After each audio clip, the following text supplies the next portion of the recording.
so as we're talking about arthritis, it's really important to touch on hip and joint health. What can I give my dog for joint health? So joint health, like if your dog has been diagnosed, for example, with hip dysplasia, which is quite a common thing that we see in dogs, often the larger breed dogs. But if your dog's been diagnosed with that, but they've not really showing any significant symptoms, that's the time then to get them on onto some joint supplements to try and protect that joint cartilage from damage going forwards. So we would definitely start them on something like glucosamine and chondroitin to try and protect that joint cartilage.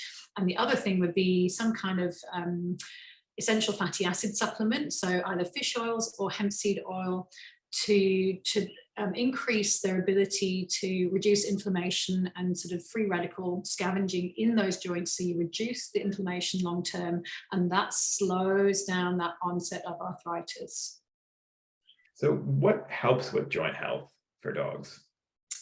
So really, a lot of it is about those essential fatty acids. It's all about protecting the joint cartilage and reducing inflammation. The thing that causes arthritis is inflammation in that joint. So the sooner you can get on top of inflammation, the better. So if you have in your body the ability to fight inflammation quickly, then any kind of supplements that help with that can certainly help with joint health. So again, omega-3, omega-6 fatty acids, and then glucosamine, chondroitin. Plus, if you're more down the herbal side of things, a lot of the anti-inflammatories such as turmeric, which contains the curcumin, can be of benefit for the anti-inflammatory action.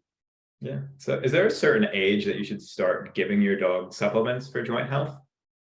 That very much depends on the circumstances of your specific dog. Now, if they've been diagnosed with a developmental joint condition quite early on, or if they've had trauma to a joint early in their lives, we can easily predict that they will develop arthritis in those joints much, much earlier than would be normal for a dog. So in those dogs, as soon as we know there's the potential for a problem, is the time to start those supplements. In an older dog, anything over about 7 or 8, and this again, it depends a little bit on the breed and the size of the dog, how much exercise they do and what type of exercise, all of those kind of things. But on the whole, anytime from about 7 or 8 years old, and then ongoing, lifelong, when in the body their metabolism starts to change, they can't always absorb things as readily or in the same way that they used to. So for example, even if you've been feeding the same diet for many years, the dog's ability to extract the nutrients that they need from that diet will change over time. So adding those supplements in at that point can really be of benefit.